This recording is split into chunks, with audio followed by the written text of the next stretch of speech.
too. The Tree and the Rock, The Tree and the Rock. I love that DVD.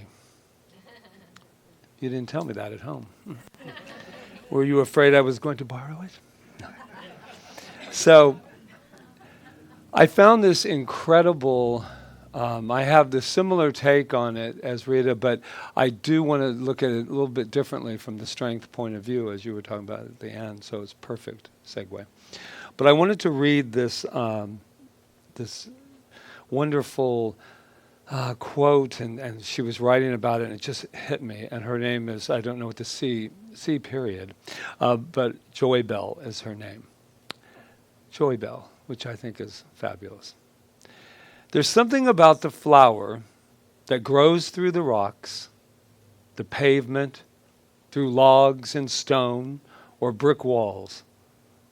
All roses are beautiful, but the rose that emerges unexpectedly through the asphalt has a beauty of soul. The flower that reaches through the brokenness of the wall has a beauty of spirit. You stop, and not only to look, but to cherish. Somewhere along its journey, it decided that it would reach for what was unseen. Keep going in the direction of something that wasn't felt. It decided that it would be, that it would become, and it did. And there is something irreplaceable about that. I want to just do that last part because that's where we're going to go on this journey. Somewhere along its journey, it decided that it would reach for what was unseen.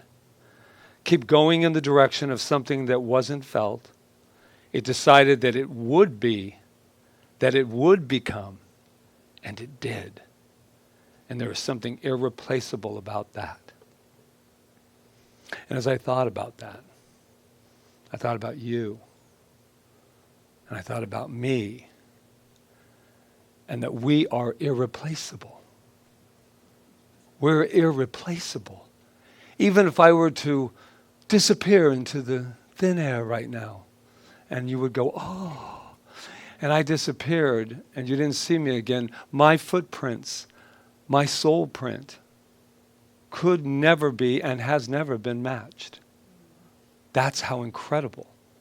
That's how dynamic. That's how infinite intelligence was so incredible that it said, I will not allow one thing to become that isn't the source of life itself. And I'll give them these fingerprints if they don't believe me, that are different, nothing the same. I was thinking of these plants. I've always been, the rock and the tree is a whole nother, and I read that too. It was like, what do you mean the soil? I wanted it to break through. I wanted drama. And there is drama when it comes through like the pavement, or you see something growing out and you're thinking to yourself, wow, that's determination. That's a clear intention. And it goes through a crack. It waits for the little crack. And a word that came up for me when I was just getting so excited about this idea that life says, I'm coming in no matter what. Because a lot of times in my life, none of yours, of course, because of you're evolved in such a high level. But for me at times, how many times would I stop because there was something in the way? Oh, that's not going to work. Oh, no, that can't. And this life is saying, I'm going to be patient, which is not one of my favorite things, just to let you know. But I'm learning it because it's allowing. But it's patience. It's saying, I'm going to the light, because that's what it does. That's what these plants and these things are. And they can't see the light. It can't see the light, but it can feel the light.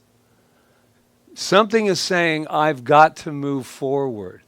And I thought, what a metaphor for our lives.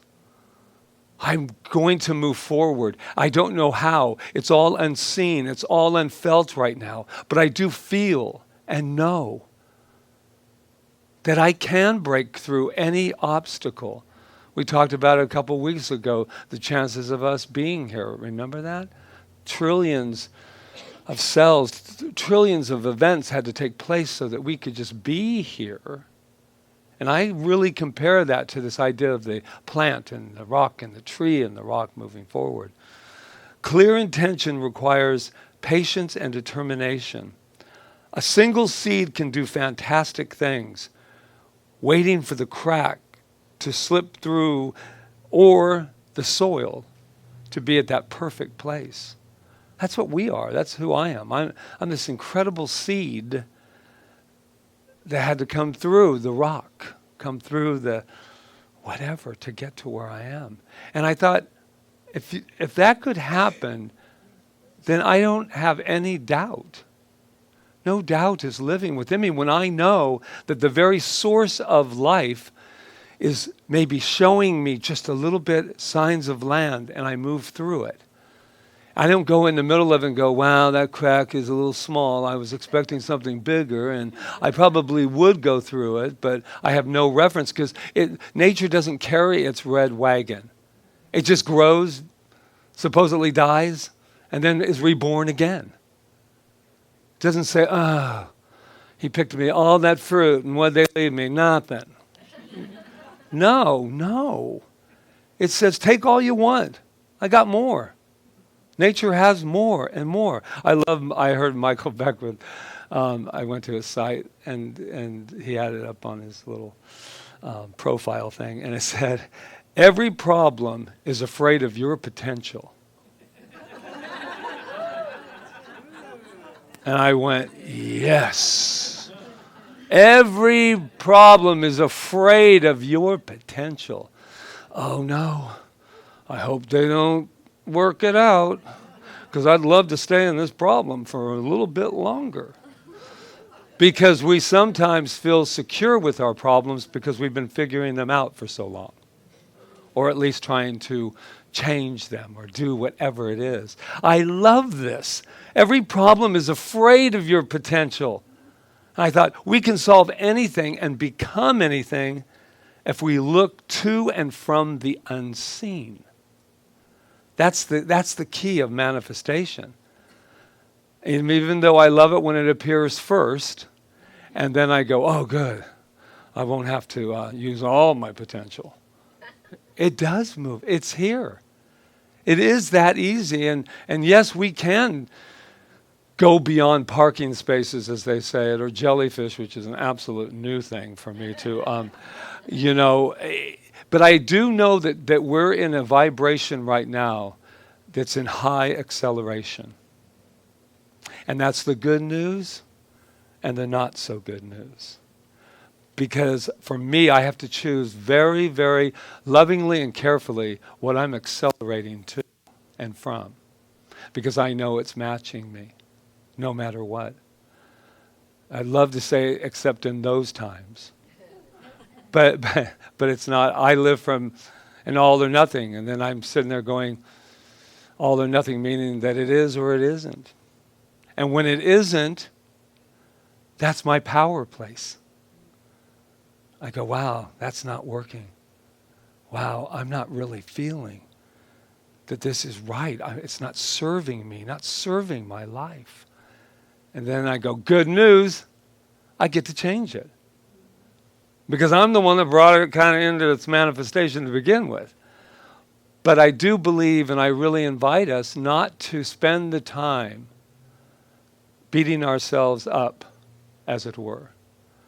That's a waste of absolute precious time that you could be unchanging the very consciousness that brought it here to begin with.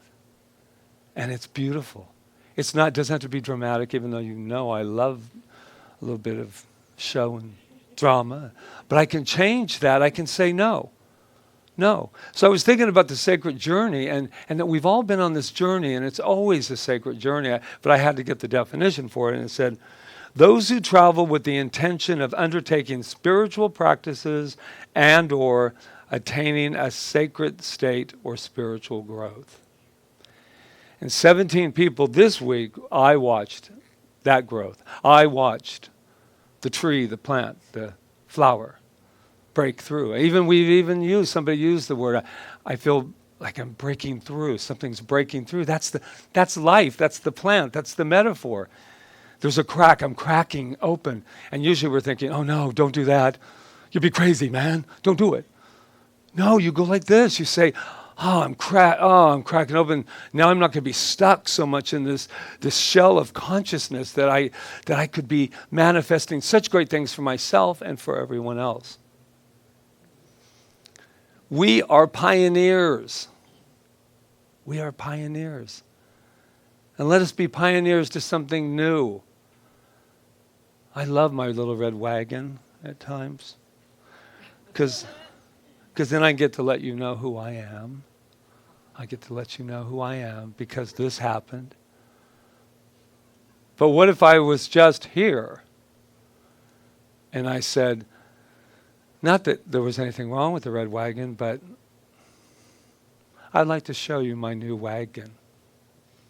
This is who, I want to show you my heart now. And I'm not dependent upon my past to move me through. I found this other wonderful quote, to be a pioneer is to stand on a shore and look out to a land that no one can see and know there are dangers we cannot imagine and set forth anyway. That's what we've talked about. We've talked about fear, right? We said the fear stands in our way. And I would love to say that, like in the Red Sea, it's in the Bible, it's going to part, and then you'll go good, and then you're going to walk through. But you would just be worried that it was going to come back down anyway. Would we go, it's parted, let's walk? Or would we say, it is parted, oh boy, I don't know, let's go. And sometimes we do. We must go forth anyway. We must go forth anyway and say, I'm so scared right now. I'm so afraid of the unknown. But it is from the unknown in which I come. So all I simply have to do is to become the very thing that I desire. If I want love in my life, then I am required to be more loving. If I want more prosperity in my life, I cannot be afraid to give. And I'm not just talking financially, though I really do appreciate when you give in that capacity. But it's that idea that whatever I want to become, I just vibrate, as Rita was saying.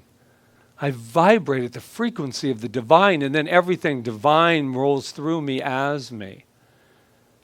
And we say, well, what happens when the stuff isn't so divine? You just say thank you.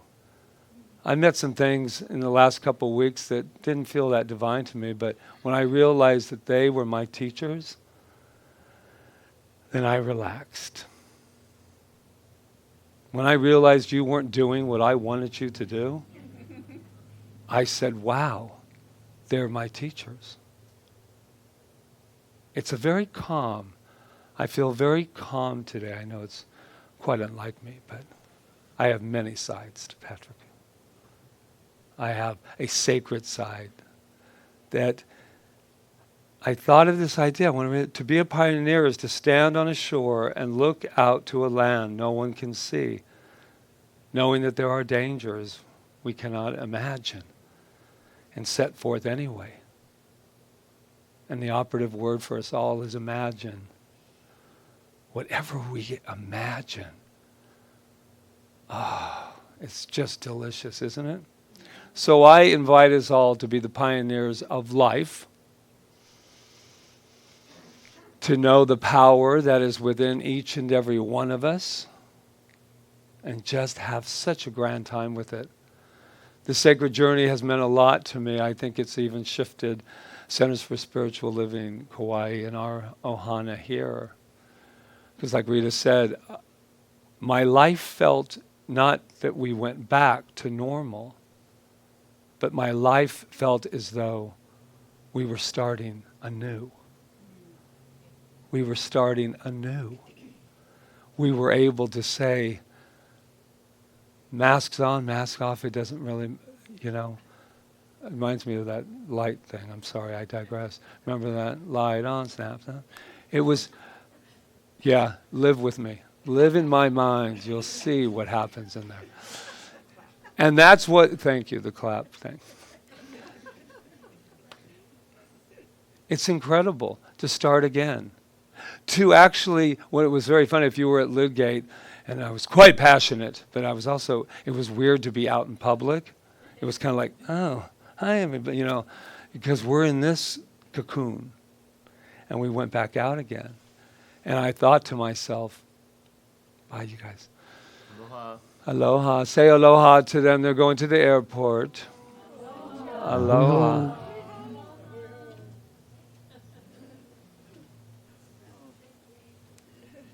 Yeah. So when we were out there and that moment happened, I said, no more. Enough is enough. All this fear, I'm not going to live it any longer. No more. You know, very dramatic. But today, it's much calmer. And it's what the no more meant was that I'm not going to live small anymore, and we will not allow CSL Kauai to stay small out of fear. So I'm going to trust that as we crack open, that we are exposed and vulnerable, and that's really okay. That's powerful. So you ready for your sacred journey? Yeah. You ready to be pioneers of love? Can you imagine? Instead of saying, oh, I work here or I'm a minister, they go, what do you do? I'm a pioneer of love. Oh, you're one of those. You must go to CSL Kauai. You must, and then you would say, yes, I do. And if you ever want to be a pioneer of love, just give me a call. I love you all. Happy new day. Happy birthday. Happy we're exposed. We're out there in the world and we're safe. And we are magnificent. Hello.